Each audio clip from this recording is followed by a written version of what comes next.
Call meeting to order. Pledge of Allegiance, Councilmember Richardson. I pledge allegiance to the flag of the United States of America and to the republic for which it stands, one nation, under God, indivisible, with liberty and justice for all.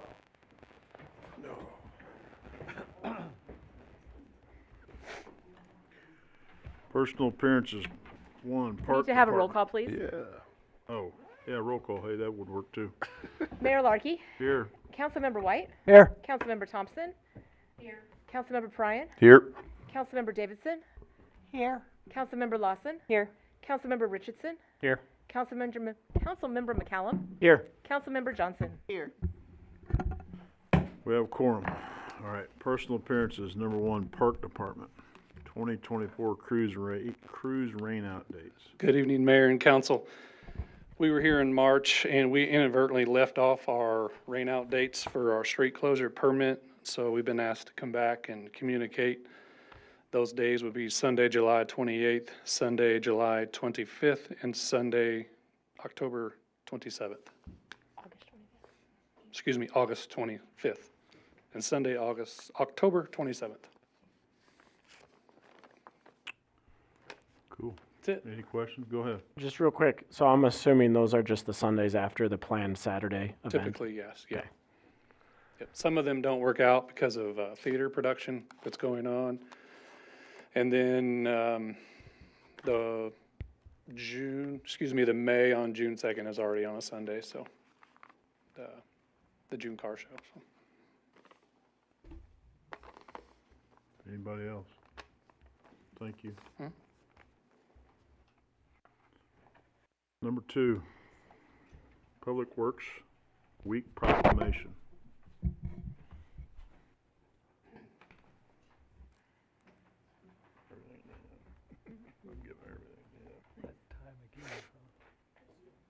Hey, you need a microphone. You need one.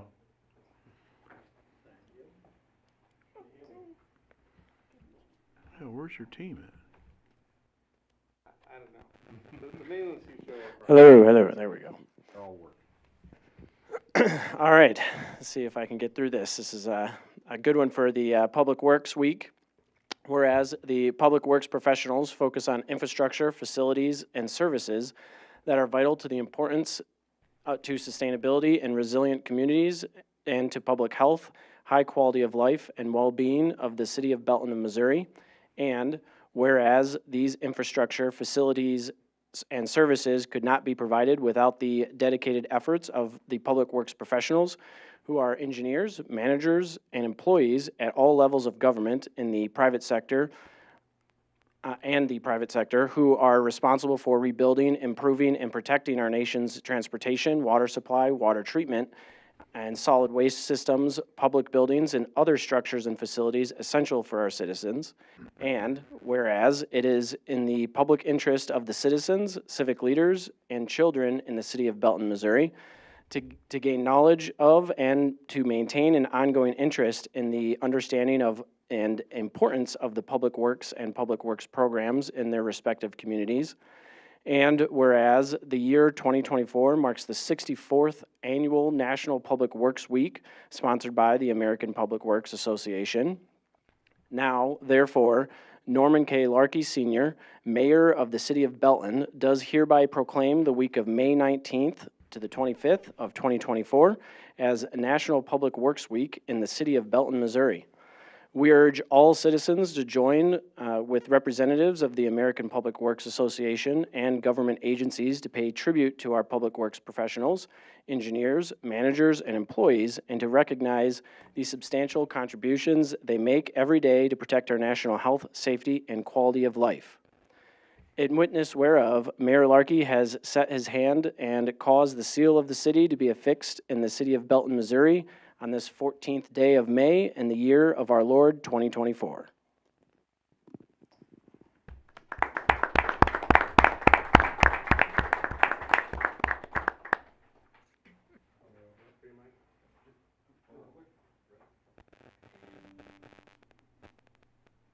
Turn to the right, turn to the right.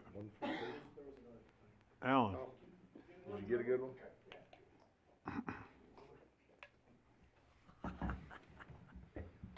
right, anybody else?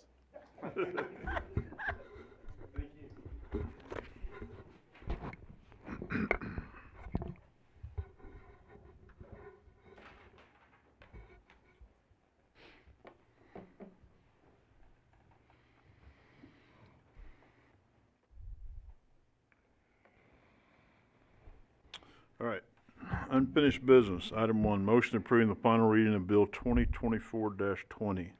An ordinance approving the Belton, Missouri Police Department Municipal Jail 2024 housing contract for inmates of the Peculiar Missouri Police Department. Present. Second. We have a motion and a second. Any discussion? Hearing none, roll call. Councilmember Pryan, Aye. Davidson. Yes. Thompson, Yes. White, Aye. Johnson, Aye. McCallum, Aye. Lawson, Aye. Mayor Larkey, Yes. Richardson. Aye. Motion carries. 2, motion approving the final reading of Bill 2024-21. An ordinance approving a Crime Stoppers Tips Hotline contract with the Kansas City Metropolitan Crime Commission. Present. Second. We have a motion and a second. Any discussion? Hearing none, roll call. Councilmember Lawson, Aye. Johnson, Aye. Thompson, Yes. Richardson, Aye. Pryan, Aye. McCallum, Aye. Davidson, Yes. White, Aye. Mayor Larkey. Yes. Motion carries.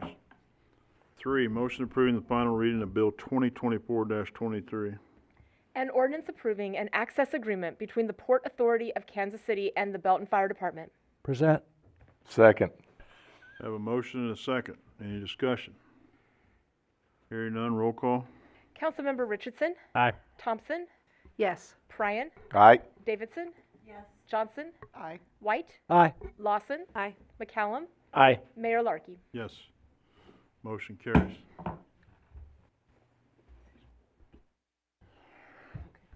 New business, motion approving the first reading of Bill 2024-24. An ordinance approving a 5-year master service and purchasing agreement with Brink Drones, Inc., a Delaware corporation for Brink Ball Safeguard. Present. Second. We have a motion and a second. Any discussion? You're up. This is a device, it's called a drone, but what it is essentially, it's a ball that we would use on tactical operations like a barricaded subject where we would throw the ball through and be able to not only have visual of the inside of the residence, we would also have an audio where we could establish two-way communication with crisis negotiators. And so this is a very simple solution. It's $24.99 a year. It's a 5-year contract. They will update this device regularly every year to the newest model. And then they will also cancel the contract if we decide we don't want to continue. And so it's a newer company that's on the market that's trying to make a name for itself. And it's a really good device. We tested and evaluated it last fall. Go ahead.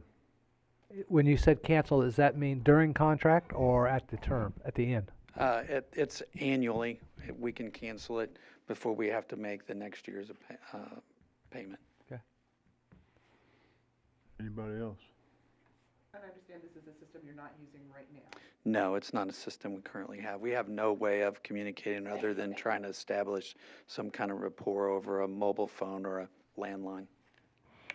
Thank you. I have just a kind of a weird question. You have to get it in the building, correct? You have to get it in where the situation's going on? Where the person is at. Usually, we can do that through an open window. We can do it through a door. We have shields where an entry team can come up. They can actually breach the door or breach a window where we could toss the device in through. Okay. Go ahead. Did you say you tested it out last fall? Yes. Yes, we In did. live situation? It was a training situation. Yeah. Anybody else? Hearing none, all in favor? Aye. Any opposed? Motion carries. 2, motion approving the first reading of Bill 2024-25. An ordinance authorizing the city to participate in the Missouri Firefighters Critical Illness Trust and Pool. Present. Second. Have a motion and a second. You're up. Just a quick recap for the public mostly. All of you guys heard about this. We discussed this during the updates of the CBA on our most recent contract that we did with Local 42.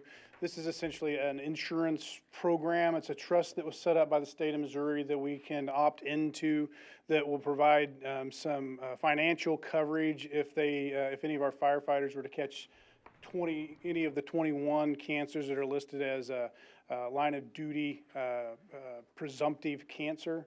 And so this would pick up and start helping them with some of the bills and pay them some cash to cover those. It does not cross over into work comp. If work comp were approved for those, then any work comp buyouts that they would get would be subtracted from the amount that they'd already received from the trust. Hey, go ahead. I just lost my train of thought and I didn't have this one written down. I had a question for you on, the board, sorry. I was reading through and I saw that the board had, specific requirements for specific people to be on the board. Just curious, is it anyone from, from Belton? No, none that I know of. Yeah. Okay. The board probably right now, to be honest with you, I don't know who makes up the board right now. It's probably whoever did it initially. This has only been in place since 2019, so it's a reasonably new. And so it's been reasonably limited on the members, but it's growing rapidly. Anybody else? Go ahead. Just curious, why 5 years? Why 5 years on the? It says person was 5 years. Oh, with the 5, that's just what they came up with to begin with, is that you got to have a little time for exposure, I guess, is why they came up with that. So that's just in the beginning of the bylaws. They decided that 5 years was a good time frame to say you've had this much experience, so you've probably had enough time to have some exposure. Anybody else? Hearing none, all in favor? Aye. Any opposed? Motion carries. 3, motion approving first reading of Bill 2024-26. An ordinance approving a final plat for Comfort Systems, a one-lot subdivision located at 128 West Markey Road in the city of Belton, Cass County, Missouri. Present. Second. Have a motion and a second. You're up. Yep, this is a final plat for Comfort Systems, which is a one-lot commercial subdivision at 128 West Markey Road. The subject 2.84 acre property is located on the former RG Federal Credit Union site. And Comfort Systems has acquired the property and they're currently remodeling the existing building. And they also received final development plan approval from Planning Commission for a new 9,600 square foot building at the rear of the property. Before a building permit can be issued for that new building, the final plat has to be approved. The Planning Commission reviewed and recommended approval of the final plat on May 7th. Staff recommends approval of this plat with 2 conditions in the ordinance. And if there are no unanswered questions or concerns this evening, staff does request a double read to allow the applicant to proceed with recording the final plat as the building permit is ready to be issued. Any questions? Go ahead. I think it's great we're getting somebody to repurpose a building, and I'm not opposed to that idea, but I do want to ask a question about something specific, which is probably not going to be a surprise. The fact that we are not requiring them to put a sidewalk in, can you talk a little bit about that? And, I guess I understand it's because the future of that area is expected to grow, specifically Markey Road, but I'd like to, hear about that thought process. Sure. Greg, do you want to respond to that? So basically, we have applied for a grant currently. We're in the process of trying to get a grant to do that next section of Markey Parkway that would go from North Scott and head to the west. And so I didn't feel it was very good to require them to build a sidewalk that in 2 or 3 years we would just come back and tear back out because it would be in the wrong location. There's no way they could build it at the correct location at this time. And so, instead of having someone invest money into our community, something I'm just going to tear right back out, I didn't feel it was very fair for them to do that. Yep, makes perfect sense. One of my questions you just answered was the timeline. We were expecting that future development. So a couple years down the road, in theory, that sidewalk could be used for a couple years, right, until we get that. And then the other, thinking I have is I understand it'd probably cost us some money to tear out a sidewalk more than it would be to rip up some land to put in a sidewalk. But would we be the one paying for that sidewalk with that future development? that would go in front of the property? You mean, so when we rebuild the road, we would be paying for the sidewalk? Yeah, that's my question. Yes. So is there any way that, so this might be a legal question, but is there any way we can maybe recoup some of that cost? Like say, hey, you know, we're you know, you got to do 20% of this in the future because we're letting you not have to do it now, that kind of thing? The thing that we got in respect for the sidewalk was that they're giving us the easements of the property, so we don't have to acquire any property from them in the future. So the trade was, you don't have to build the sidewalk, but we don't have to buy the property when we widen the road. Okay. All right. Thanks for the clarification. Anybody else? Hearing none, all in favor? Aye. Any opposed? Motion carries. Motion for a second. Second. We have a motion and a second for a second reading. Anything on the motion for a second reading? Hearing none, all in favor? Aye. Any opposed? Motion carries. Motion approving the second reading of Bill 2024-26. An ordinance approving a final plat for Comfort Systems, a one-lot subdivision located at 128 West Markey Road in the city of Belton, Cass County, Missouri. Present. Second. We have a motion and a second. Any more discussion? Hearing none, roll call. Councilmember Lawson, Aye. Johnson, Aye. Thompson, Yes. Richardson, Aye. Pryan, Aye. McCallum, Aye. Davidson, Yes. White, Aye. Mayor Larkey. Yes. Motion carries. 4, motion approving the first reading of Bill 2024-27. An ordinance amending the effective date of ordinances 2023-4810 and 2023-4811 and the rental registration and inspection program generally to January 1, 2025. Present. Second. We have a motion and a second. Yeah, this is the ordinance amending the effective date of the rental registration and inspection program from July 1st, 2024 to January 1st, 2025. As we discussed at the April 23rd City Council meeting, delays in the launch of the Central Square Community Development Module have created the need for this request. This delay will allow the registration and inspection program to begin with the online portal, which is intended to streamline the registration and inspection process. This also allows staff additional time to develop the needed training and process documents for staff, landlords, and tenants on how to register properties, request inspections, and to look at inspection results as it relates to the program. Staff does recommend approval of this date amendment, and we also request a double read on this so we can notify landlords of the date change as soon as possible. Any questions? Hearing none, all in favor? Aye. Aye. Any opposed? Motion carries. Motion for a second. Second. We have a motion and a second for a second reading. Any discussion on the motion for a second reading? Hearing none, all in favor? Aye. Any opposed? Motion carries. Motion to approve the second reading of Bill 2024-27. An ordinance amending the effective date of ordinances 2023-4810 and 2023-4811 and the rental registration and inspection program generally to January 1, 2025. Present. Second. We have a motion and a second. Any more discussion? Hearing none, roll call. Councilmember Pryan, Aye. Davidson, Yes. Thompson, Yes. White, Aye. Johnson, Aye. McCallum, Aye. Lawson, Aye. Mayor Larkey, Yes. Richardson. Aye. Motion carries. 5, motion approving the first reading of Bill 2024-28. An ordinance modifying and delaying the 2024-2025 business license renewal term as set forth in Section 6-57 of the Code of Ordinances, City of Belton, Missouri, to January 1, 2025. Present. Second. A motion and a second. You're up. This ordinance is related to the previous ordinance. As Matt mentioned, the Central Square launch has been delayed and staff is asking for an extension on the business license expiration dates to January 1, 2025. This will be consistent with the rental registration and inspection program and will provide more time to develop the new system and communicate the changes to businesses. It will also allow this year's licenses to be processed in the new system instead of changing systems halfway through. There will be additional code amendments needed before the launch of Central Square, and this will also provide time for staff to present those.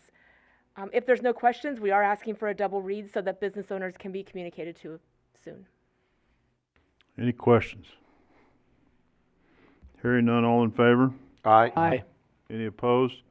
Motion carries. Motion for a second. Second. We have a motion for a second reading. Anna, any discussion?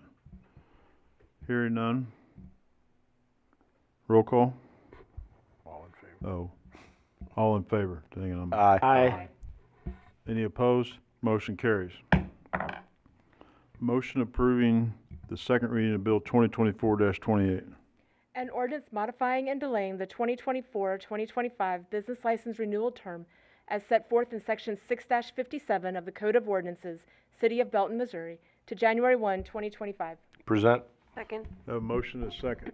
Any more discussion? Hearing none, roll call? Mayor Larkey, Yes. Councilmember Johnson, Aye. Pryan, Aye. White, Aye. Richardson, Aye. McCallum, Aye. Lawson, Aye. Thompson, Yes. Davidson. Motion carries. 6, motion approving the first reading of Bill 2024-29. An ordinance annexing into the corporate city limits of the City of Belton, Missouri, approximately 103 acres generally located at 4200 Bong Avenue. Present. Second. Have a motion and a second. You're up. So, to many of you will notice that this is very similar to ordinance that we passed 2 years ago, annexing the golf course into the city of Belton. For those of you who don't know, the half the golf course used to be in the city of Kansas City. After about a 2.5-year discussion with them, I'll put it that way, they finally released the golf course to the city of Belton. So the city of Belton, we went and annexed the golf course. I sent the records down to Cass County, and I always watch. I always watch to make sure every property that we buy shows up that the ownership changes after we record it, because I know sometimes things don't happen like they always should. So we watched over the last 1.5 years, and it never changed on their mapping system. So we've contacted them, and they did not like the form of the description of the property that we sent to them. And so I asked them what they actually wanted, and so I've got the description that's in this ordinance approved by Cass County that this will be satisfactory to them, and we need to pass an ordinance to accept this description. We'll send it to them, and that way it will be annexed officially into the city of Belton. I'd be happy to answer any questions that you have. Any questions? Go ahead. Did they say how long it's going to take this time? No, they did not, but I will watch carefully. I bet you will. Were there any significant changes to the legal description that the county required? So the change that we did make, instead of annexing the northern portion, we annexed the entire golf course as one complete unit, so it's one parcel. Thank you. Anybody else? Hearing none, all in favor? Aye. Any opposed? Motion carries.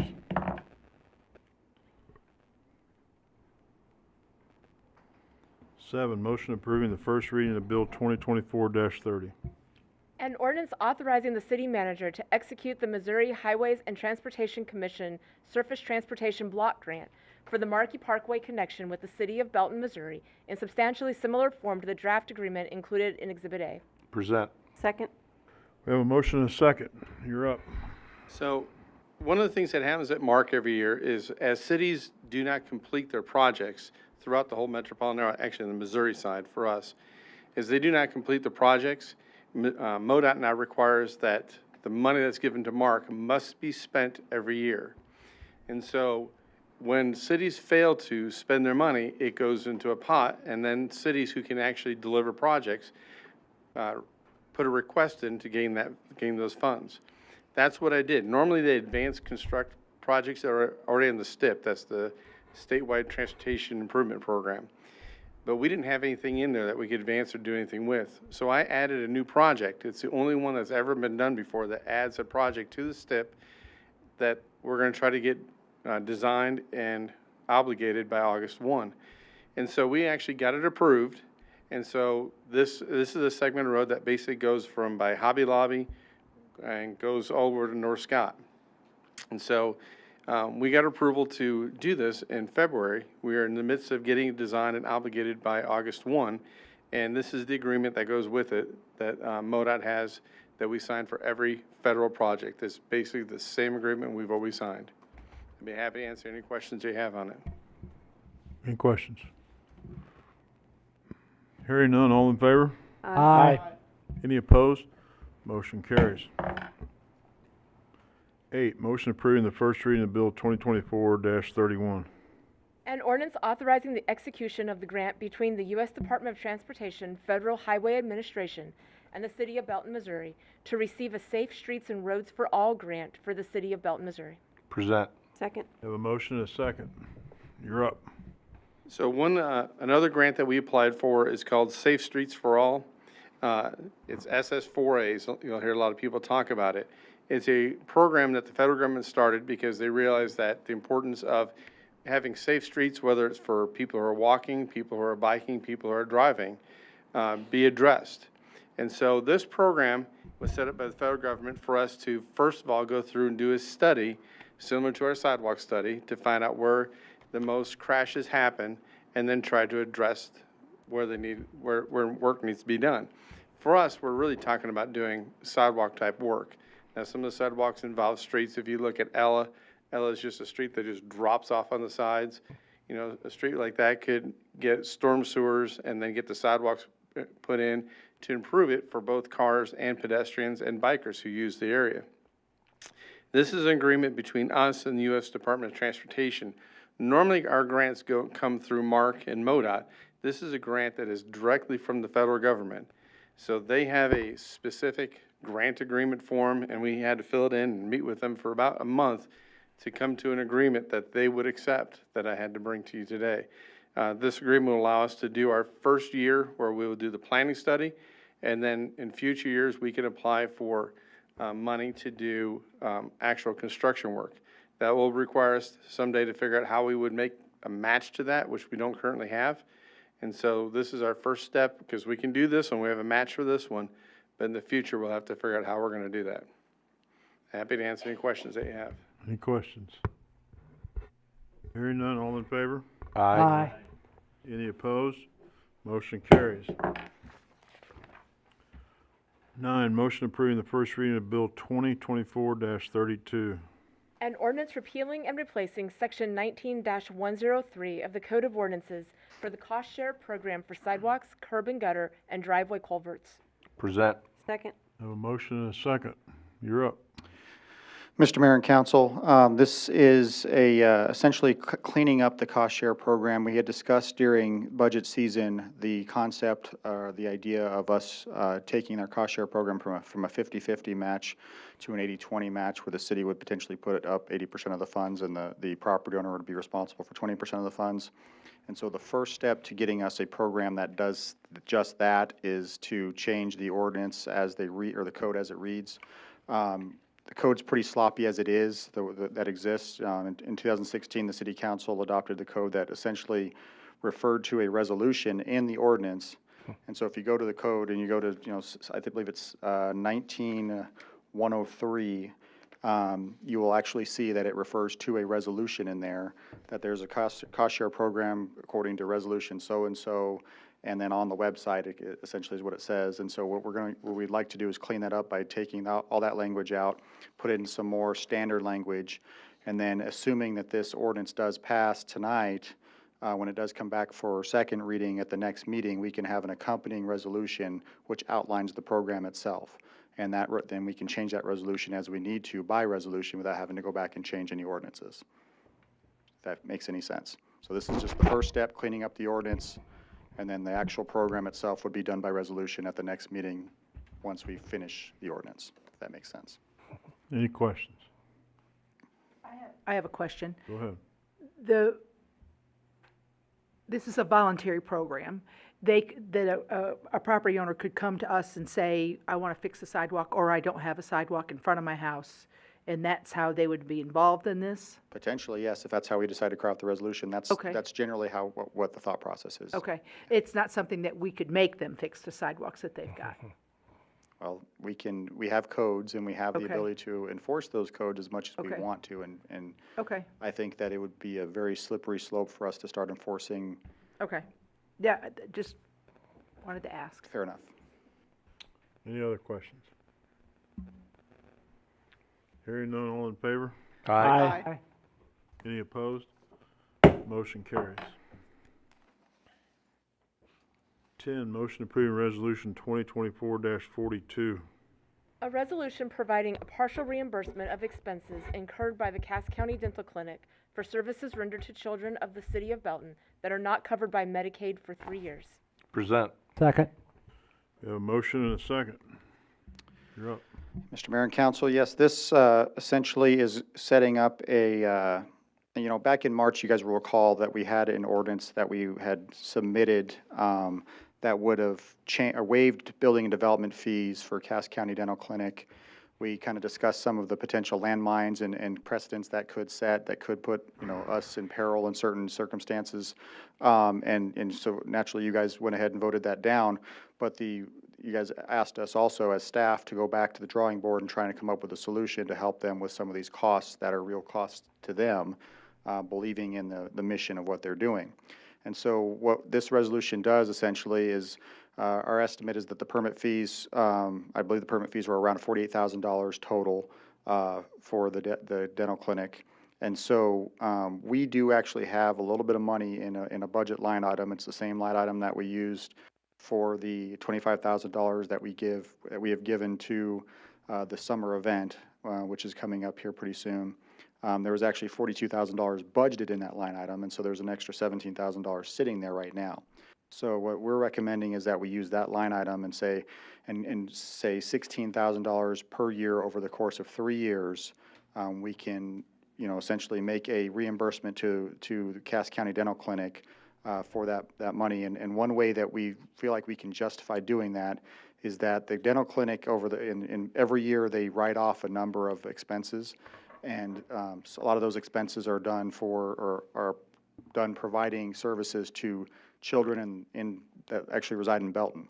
And so we did an estimate that there are about $28,000 to $30,000 a year that they're writing off in actual expenses for services provided to the children of Belton. So we've essentially set this up, this resolution. It's very tightly written to the point where they can only get up to $16,000 in reimbursement per year. It's a partial reimbursement only for 3 years because it has to be going toward the reimbursement also for these permit costs for new construction or new development. And so essentially this resolution will allow them to get that $48,000 over the course of 3 years. And it's essentially already written into the budget and has not been spent. So I'd be glad to answer. I know it's kind of a mix and match, and if you read the resolution, you might have some other questions, and I'd be glad to stand for any of those questions. Any questions? Go ahead. So I understand that this building's a little over $3 million. They're building, That's and I believe that's the estimate they've told I us. looked up the appraisal of the property, and I believe the appraised value of the property is about $225,000. I don't understand why they can't afford the $47,000 on this big of a deal. What also is going to keep every nonprofit from coming to city council and saying, hey, we're going to build a new building, we want to kick back too? Well, the precedent being set here is they specifically have to be providing medical services to residents of Belton, and they have to have written off those expenses and be a nonprofit and have the new development. And so that's the precedent we're setting here. So they'd have to fit into that box essentially, or legally we definitely would have the right to say, well, you don't qualify. Okay.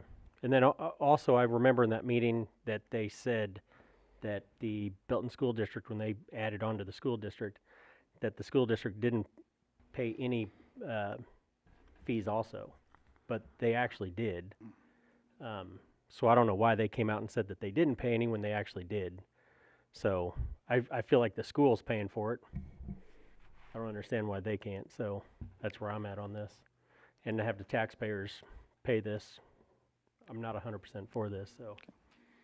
Anybody else? Yeah. Go ahead. If you'll recall, it wasn't that they couldn't pay the permit fees. They were asking for them to be waived so that they could double the number of bays they have to treat kids. So it wasn't a question of whether or not they could afford it. It was, hey, if we can work with the city and get some support on this, we can treat more patients in there. I did get an email from a resident in our ward. Some of you may know Dave Clark. And he understandably was concerned about the precedent this would set.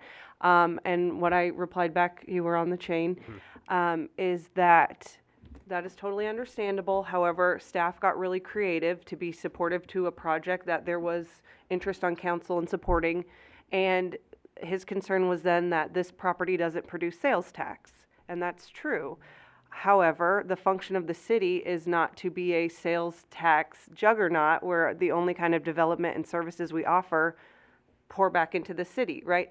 I went through some of our community Facebook pages to see the number of posts asking about affordable children's dentists that accept state insurance. So what I think as a council we have an opportunity to do here is support that kind of community service for the folks that need it. We have the same tools to bolster economic development for developers, and we've done that many times over. So I think this is a creative and unique opportunity to show the community that we support the needs they have day to day. And I appreciate how hard staff worked on this to make it a very narrowly defined opportunity for us to try this. And maybe it works great, or maybe every nonprofit from now till the end of time comes to the city, and in that case, I'm sorry. You know, we're not going to rubber stamp everything, but we have laid a path here where we can support things that will support our residents and their needs. So I am in favor of this. And I agree with Councilperson Lawson. It's a service that is definitely needed. I work with a lot of families who use the dental clinic, both here and in Harrisonville. It's a vital service, and it's so necessary for the folks who live in Belton. Anything that we can do, and I echo her words, staff did a really great job in coming up with a situation that will meet this need, but not be so broad that we'll be on the to every other nonprofit that ever shows up. So I think we have to support this for the citizens of Belton. Go ahead. That's okay. Anybody else? Hearing none. All in favor? Aye. Any opposed? No. Motion carries. 11, motion approving resolution 2024-43. A resolution authorizing and approving the contract with David E. Ross Construction Company for the wastewater treatment plant clarifier mechanism replacement project in the amount of $440,800. Present. Second. Have a motion and a second. You're up. You're spending an awful lot of money. That's what Public Works does, spend money. So down at the treatment plant, if you ever look at an aerial view of it, you'll see 3 large tanks, and they have an arm that's going across the top of it. One of the techniques in treating sewage is that in order to get things to fall out of it, you make the water move very, very slowly, and when water moves slowly, things fall out. So if you ever look at a creek, when the creek turns, you see that's where all the debris is left behind in the turns. That's one of the techniques that we use for treating sewage, is that as that arm slowly turns and moves the water barely, everything falls out. Well, after 25, 30 years, those mechanisms, because they're in water and sewage and acid the whole time, they wear out. And so we have 3 of these. This is the first one we're going to replace. After this one's replaced, we're going to do the next one and then do the next one. And so eventually we'll have all 3 replaced. And so that's what this contract does. Happy to answer any questions that you have. Any questions? Go ahead. What's the projected timeline to replace the second and third ones? Well, this one will take about a year for the parts to get in. Oh. And so most likely we will put in next year's budget, maybe both of them, and then try to get them ordered and get them in. So over the next 2 to 3 years, we'll have them all replaced. Okay, thank you. No, Go ahead. I'm not. Besides the initial lower cost, can you talk about the cost benefits of using the painted steel as opposed to the stainless steel option? Well, it mainly comes down to cost. And so we actually went and checked to see if stainless steel provides you a longer length of time. And we've had a painted steel system in there for, like I said, almost 30 years.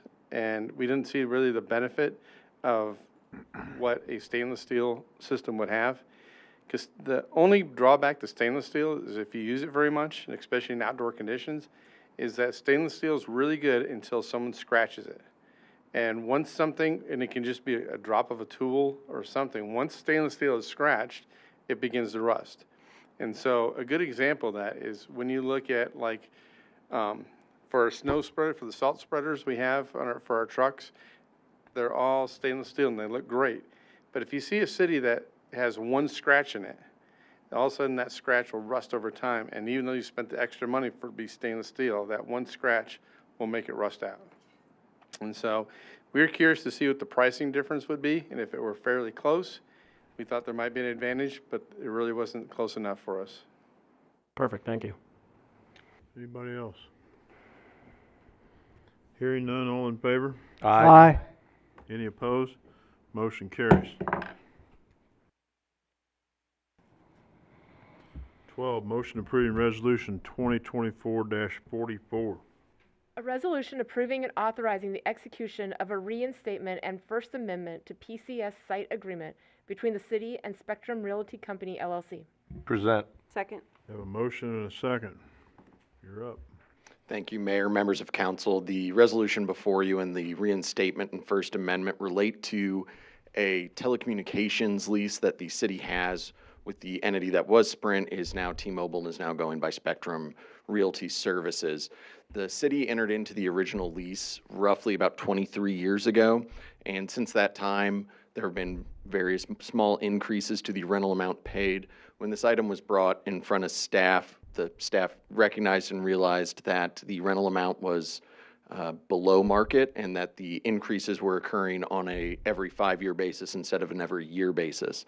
So to kind of rectify that, the city went back and proposed a rate that is more in line with the market value for telecommunications leases on water towers in Cass County, and then also negotiated a yearly 3% increase instead of a 5% increase every 5 years, which based on compound increases will net a significant amount of revenue over what was originally proposed.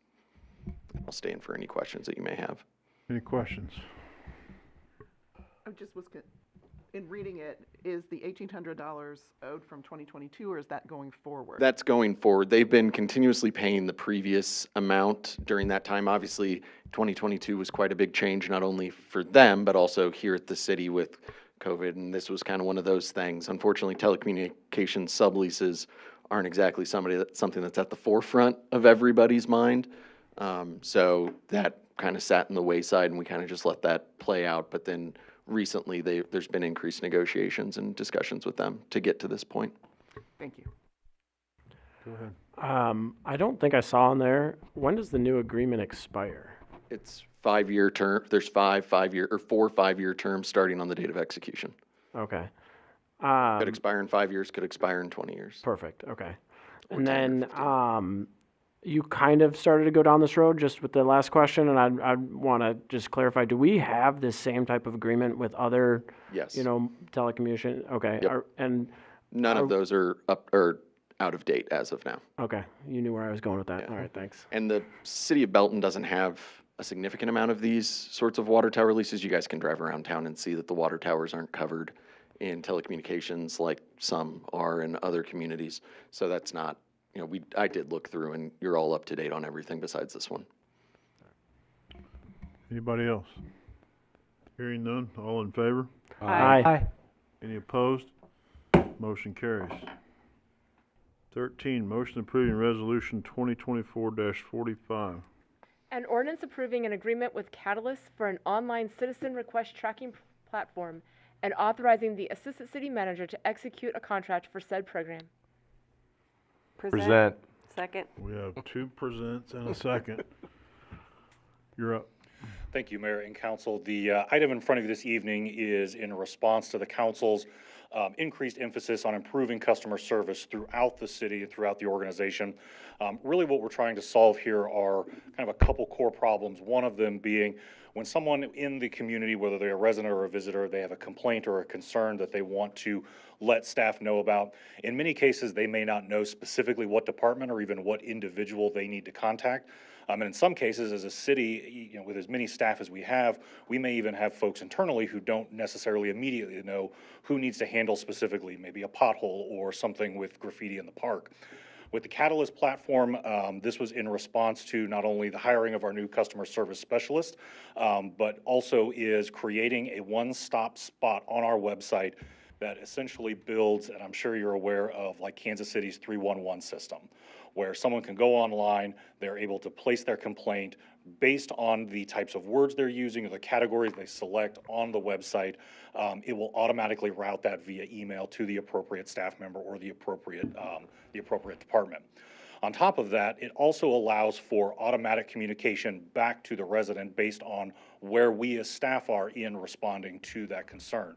So if a concern or complaint is assigned to a specific staff person, an automatic email goes to the resident to let them know about that. If the concern is updated and is completed, the resident is automatically given an email that talks about that it's been completed, thanks them for submitting the concern or the complaint through the system. Our goal is ultimately to increase the amount of communication, not only when a resident submits a concern, but also then constantly communicates with the resident as staff is responding and once we finally complete that. Also internally, the other benefit is with Catalyst is we're allowed to set timelines on when those complaints get submitted to then automatically escalate those to department heads or even higher to the city manager if they aren't being, if say staff isn't responding to them in a timely enough manner. We're able to set timelines on each of those individual concerns based on what we're considering best practices. So for example, with a pothole, if we want to set a timeline that says a pothole is reported, we want to give our staff at least a week or maybe a few days to respond to that. If no one is responding to that complaint, it'd automatically escalate that to department head or higher to ensure that, again, those concerns are getting visibility. The added benefit of Catalyst over some of the others that bid for this project is that Catalyst will also develop a mobile app that can be used not only for the request tracker system, but for other communications tools within the city.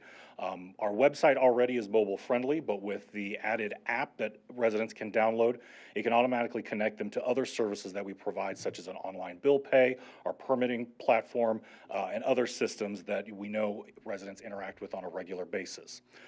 Additionally, with that downloadable app, we will then have an additional form of communication that if there's an emergency, say a water line is broken or we need to close a road or there's a parade event that is causing traffic to be rerouted, it allows us to communicate with residents who have signed up for the app directly in the app. And so we're not only increasing our ability to respond to customer or visitor concerns and complaints, but we now have an additional way that we can communicate with them through the app and can increase our community engagement overall. This was part of the fiscal year 25 budget as approved by council and is one of the projects that our customer service specialist has been working on since she started back in December. And we've already started some of the initial conversations with department heads on, what this program would look like on their side.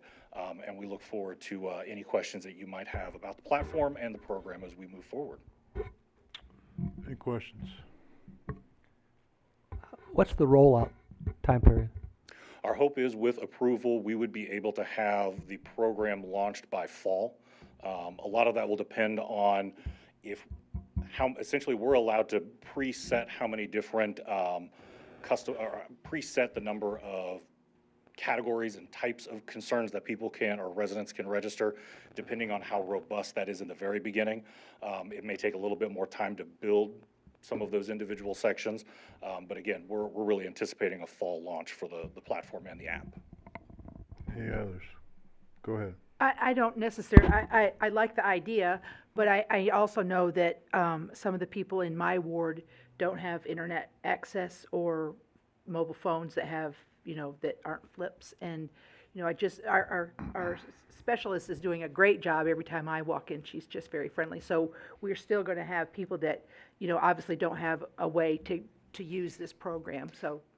Well, and the one of the kind of the training and some of the kind of the staff side that we'll be looking at is, say somebody does call, use the old-fashioned landline.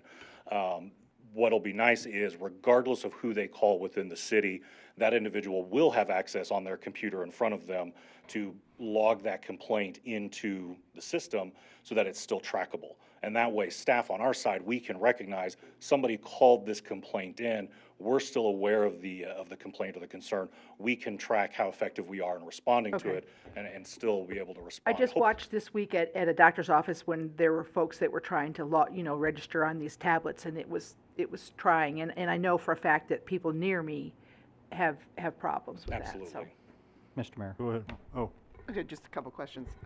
There are no compatibility issues amongst the different platforms that we're going to be using with this system? So currently, kind of for us, the priority right now is, was it compatible with our website? And it absolutely works with that.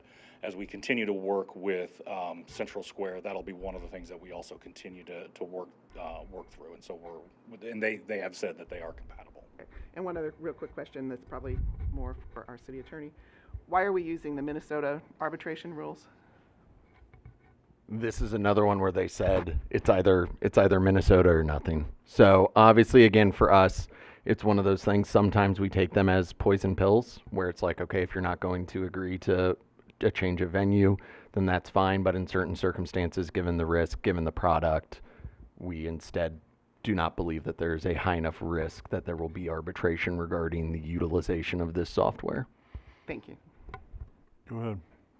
I just wanted to respond to Councilmember Thompson's concerns and say that we echo those, that we want to make sure that we don't ever get in a situation where we're forcing our residents to go just to one way of logging these complaints. We want good old-fashioned person-to-person communication should be enough, and that's the expectation is that that will be enough, and that internally we can handle the logging of it to make sure it gets in the system. Go ahead again. So all complaints will go through the system? That is the hope, yes. Go ahead. Will we be able to white label the app? Yes, we will. Okay. Go ahead. So I heard you start to say one of the reasons we picked Catalyst was because of this mobile app, and maybe this was the primary reason, but can you I saw there were other bidders in there. Can you talk about what, and we had interviewed them and went through, it sounds like a very robust process, so can you talk about why this one in particular was chosen over the others? Absolutely. We developed a really kind of a prioritization matrix. So we knew that the platform being a desktop platform was going to be essential, and that the ease of use was going to be essential. And so that was number one. The second major priority item that we looked at that really differentiated some of the different, and what really set Catalyst above was its reporting mechanism on the back. We can take the data, the amount of data that our hope is going to be coming through the system, and we'll be able to report that back to council. And we wanted to make sure that we were going to be able to have robust enough reporting that we could show not just how many concerns were coming in, but what categories were, some of the top categories. And then also, how long was it actually taking for some of those concerns and complaints to be both responded to and closed out ultimately from the system.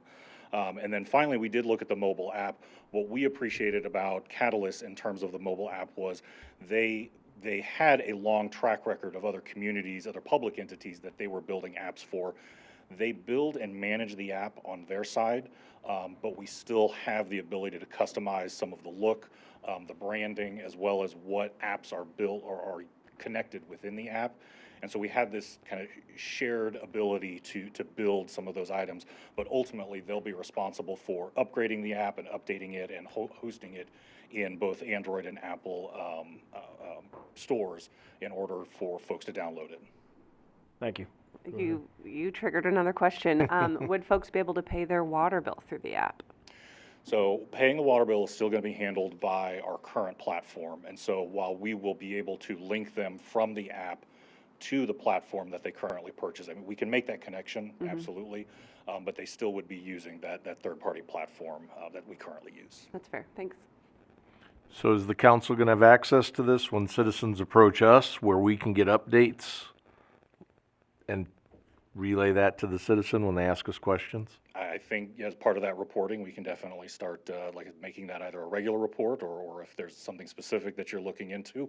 And that was part of the reason we liked Catalyst, was for the customizable reports that we can build on the back end that we can either report to council or other staff members, as well as, just looking at the data is where I tend to. Okay, great. Anybody else? Hearing none, all in favor? Aye. Aye. Any opposed? Motion carries. Consent agenda, one motion non-debatable to approve recommendations noted. Any member of the council may ask for an item to be taken from the consent agenda for discussion and separate action. Present. Second. We have a motion and a second.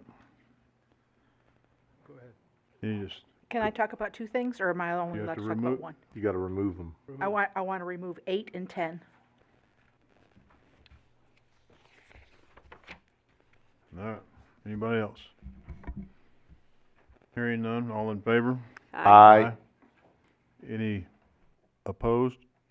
Motion carries. Item number 8, motion approving resolution 2024-49.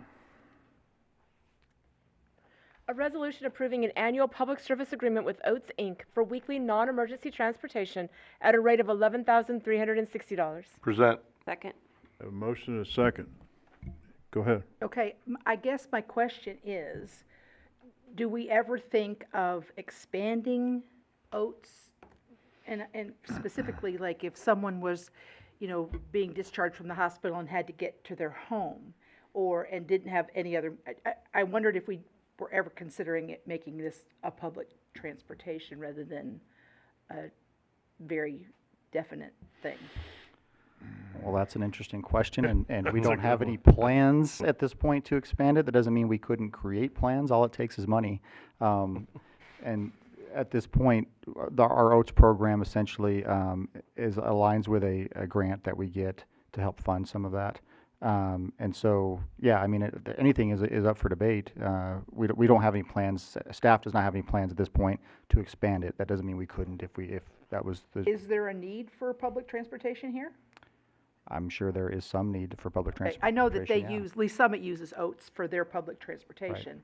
And I know that I've been contacted a couple times about people that needed rides, not just from the senior citizens that are coming to the senior citizens place, Right. but Sure. I was just curious about that. Yeah, I mean, I'm sure there is a need. Okay. Anybody else? Hearing none, all in favor? Aye. Aye. Any opposed? Motion carries.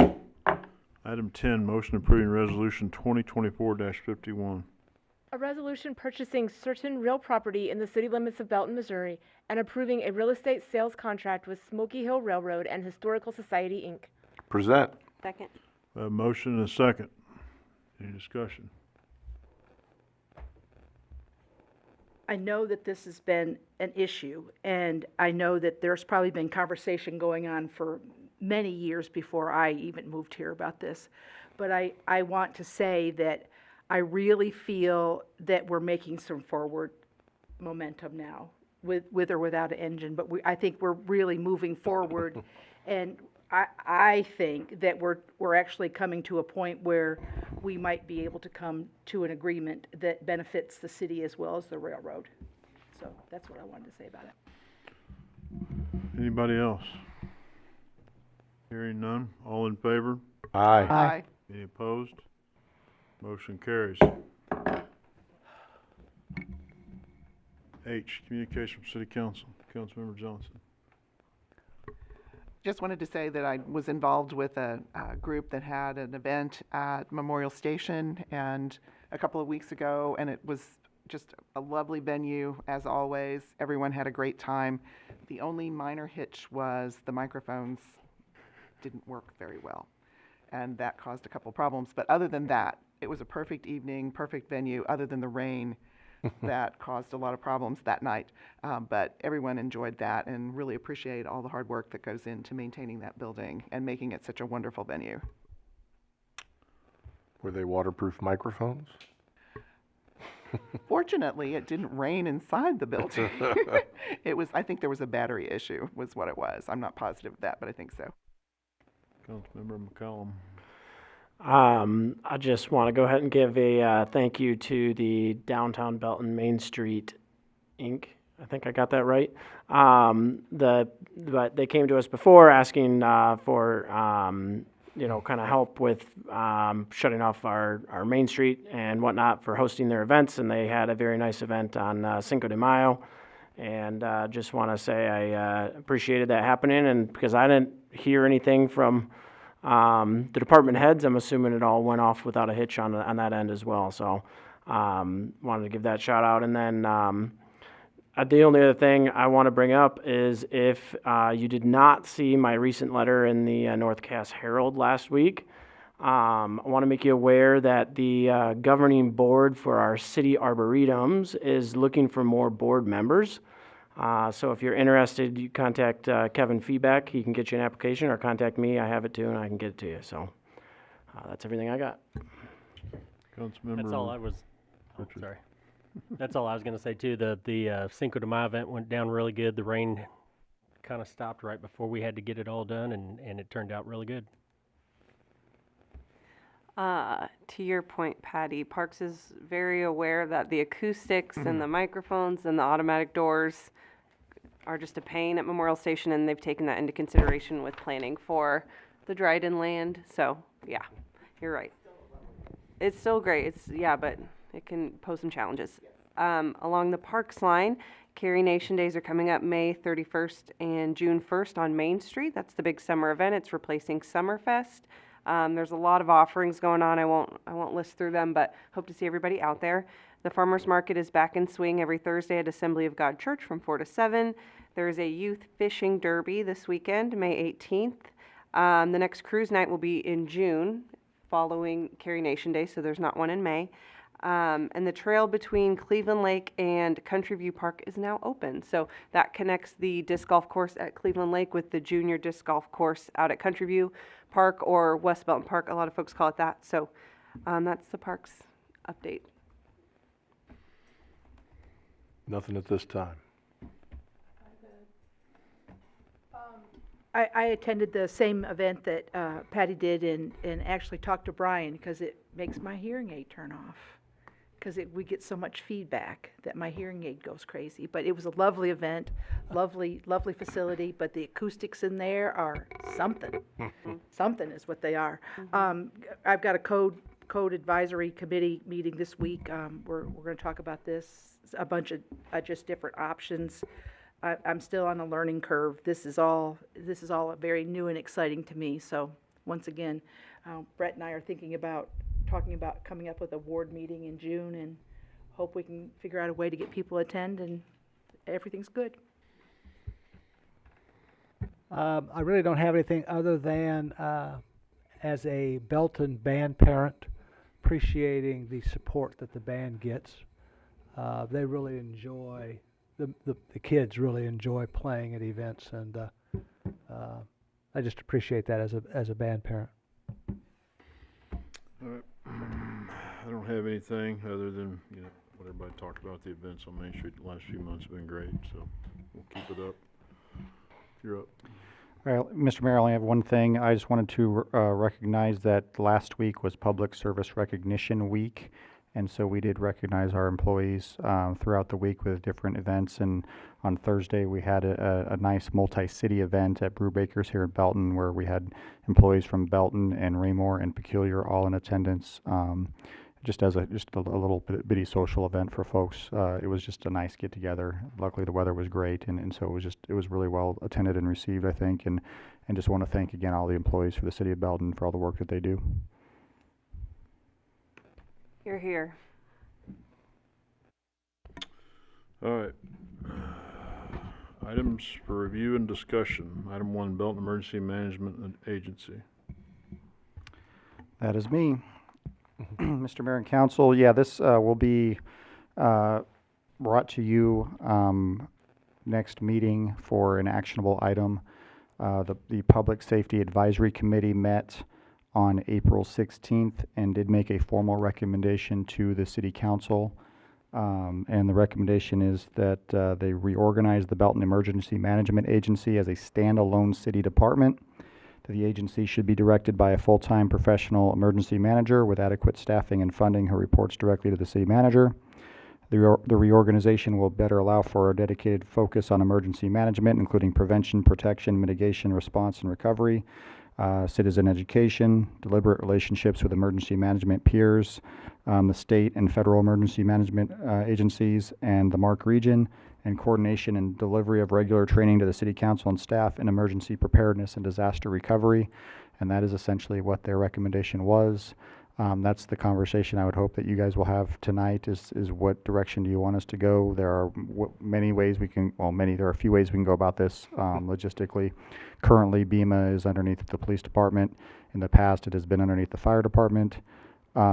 It could be a standalone department, as they are recommending, that reports directly to me, the city manager. It could be a standalone department that reports to the council through the mayor. The mayor does have authority in the charter to declare a state of emergency, so it wouldn't be completely out of whack for that to take place. So those are all the considerations as far as where BEMA could go. So I'd like for some direction on where to tailor this so I can bring it back as an actionable item. Go ahead. Why was the recommendation specific to the city manager as opposed to the city council? Do we know the thought process there? I was not, would Scott, someone else want to talk about what the general feeling of the group was? Essentially, as we talked to it with the committee, that pretty much keeps in line with the current city, our charter, I'm sorry. That's pretty much how the charter directs it, and we thought that was a good way to keep it, if it was going to be a department head, just like any other department head. Okay. Go ahead. I always like to copy off someone else's paper if it's easier. How do other cities do this? There's lots of different ways, every which way, honestly. There's lots of ways that other cities do this. I think a lot of them have standalone. A lot of them have them under a police or fire. Most of them, not many under police. Most have them under a fire department or standalone. A lot of them are under the city manager. So I mean, there's a myriad of ways. So in terms of staffing, I know we're proposing one full-time person potentially. What is the staffing like right now? Well, we've had it staffed with one person under the police department essentially previously. So we essentially had one lieutenant whose job was emergency management as part of their job description. And that position is essentially, if this were to be moved as a standalone, that position would go away from the police department and just be moved to directly under, it'd be a standalone department essentially with one person in it at this point. On our org chart, other than department heads, do you have anyone reporting directly to you? Maybe Mary or? Yeah, Mary, it does. Most of the other staff, I believe, if they're not a department head, reports to someone else at this point. Okay. That's just kind of funky, you know?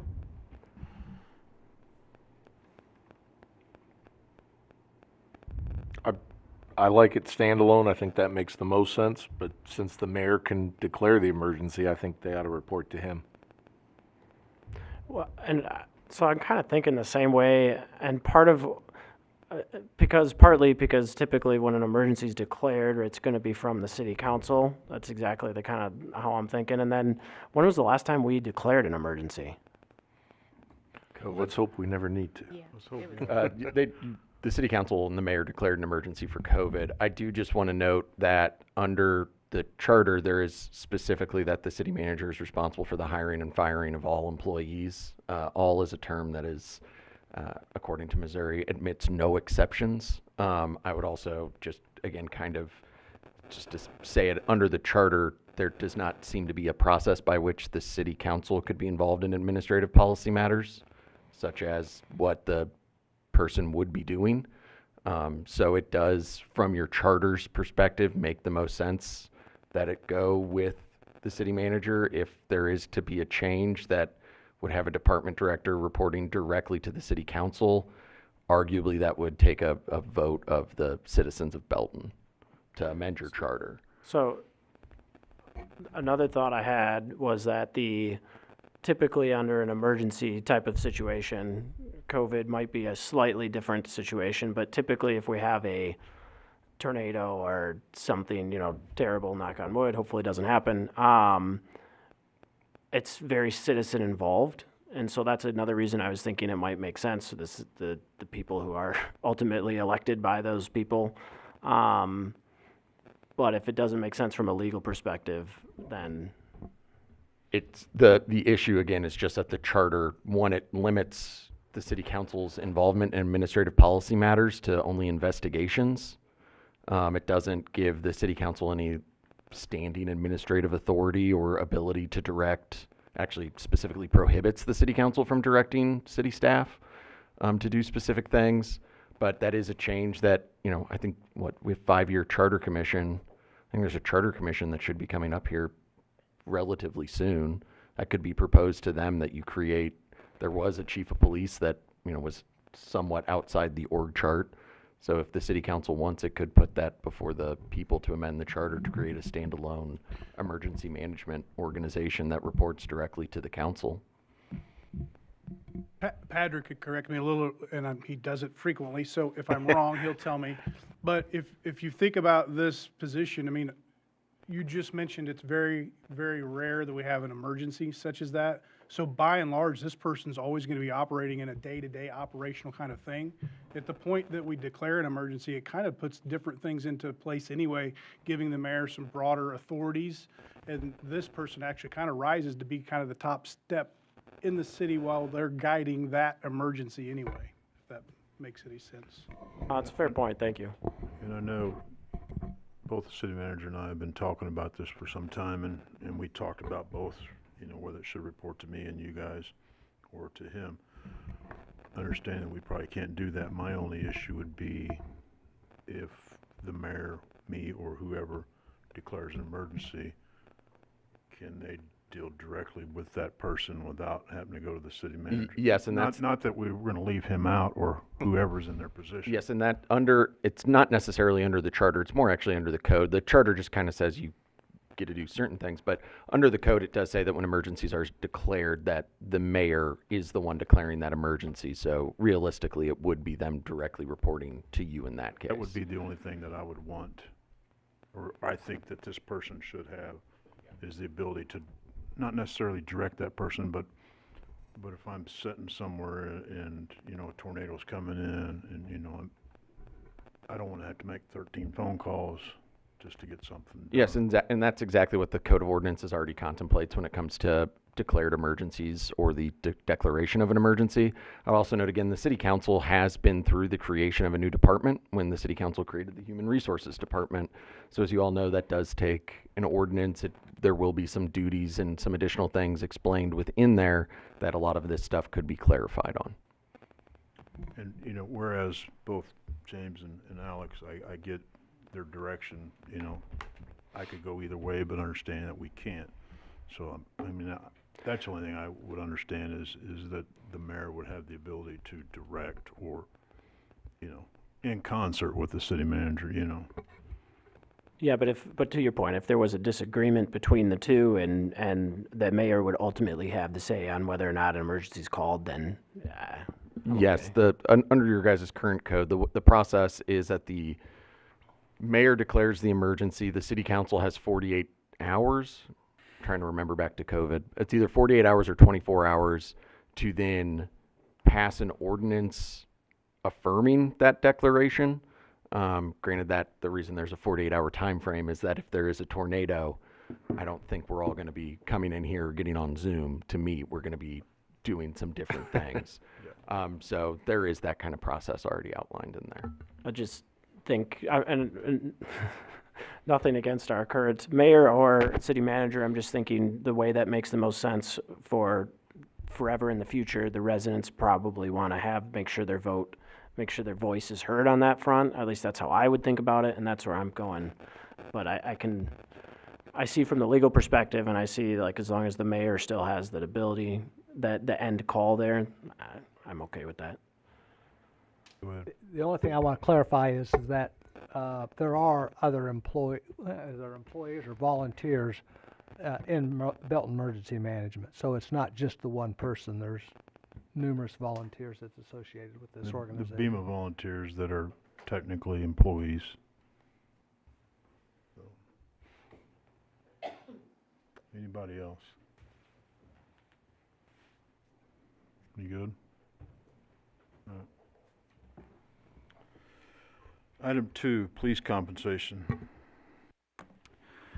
We're going to start this conversation here, and then because we have some data that has to be collectively bargained, or at least an amendment to the collective bargaining agreement, and so it's a negotiation, we would have to do that. We'll have to continue this conversation in executive session. But to the beginning of the conversation is that we are falling behind quickly, even though we just passed a new CBA last year for our police department. We're falling behind on police compensation pretty quickly. I don't know if you guys saw what, not that long ago, Kansas City did a very aggressive pay raise for their police officers. I believe they're starting out at $65,000 now, which is very, very high. We were competitive 12, 14 months ago at $50,000. Now we're not competitive anymore. We've done some studying of what other cities in the metro are doing, and right now we're a good, on average, 10% behind just about everybody else in the area now. Raymore's going through this process right now, and they're raising their pay for their police officers a really big chunk. I want to say like 13-14%. Not just their officers, they're doing a bunch of pay raises for a lot of different positions, but police is the big one that is creating an issue for us right now.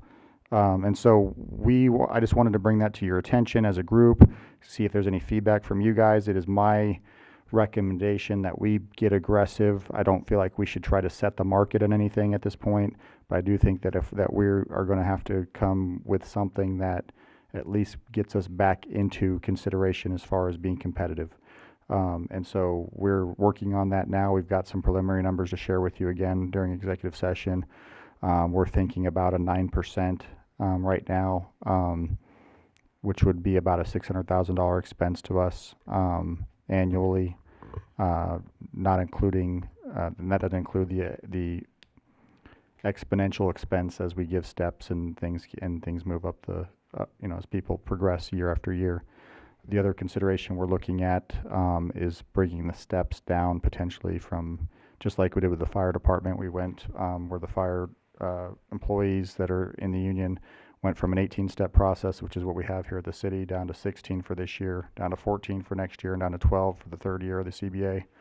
We're going to potentially propose a similar type of arrangement for police, where we go down to 16, 14, and 12 over this year and the next 2 years. And would potentially even ask them for maybe even an extension on the CBA, but I don't want to get too far into that because, again, we don't want to get into the negotiated part of the CBA. But we just need to be aggressive, and I want to make sure that you guys are supportive of that, so that way we can move forward with the proposal and start that discussion with the union. Any questions? I guess we kind of already talked about this, but maybe it's a question for you, maybe it's for Chief Lyons, but has this affected us yet? We've recently lost 2 police officers. I mentioned previously that we were starting to get close to where we thought we might be fully staffed. Well, that's no longer the case. We've lost 2. We've got a number that we've heard are looking. So it's something that's already actively a problem. It's actively becoming a problem very quickly. And so I wanted to immediately try to get ahead of that. And so we met with the union leadership, the local union leadership on Friday, and mentioned to them that we are open to having the conversation on increasing the pay to bring us back into competition with the other area cities. Just to give us a short amount of time to work out what that would look like, so that way they could take it back to their membership, and so they know that we're not just letting them fall behind and not doing anything about it. Only other thing I'd add is let's just make sure we're creative. If there's anything specifically that we feel like we wanted to, even if it was non-monetary, but to get out of that negotiation, let's make sure we think about all that too. But I'm for it. We need to stay competitive. Anybody else?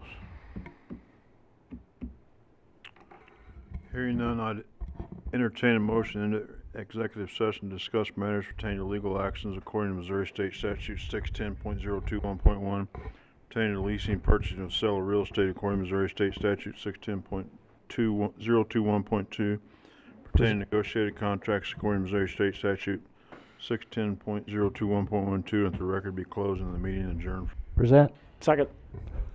Second. Any discussion? Hearing none, roll call. Mayor Larkey, Yes. Councilmember White, Aye. Thompson, Yes. Bryan, Aye. Davidson, Yes. Lawson, Aye. Richardson, Aye. McCallum, Aye. Johnson. Aye. Motion passes.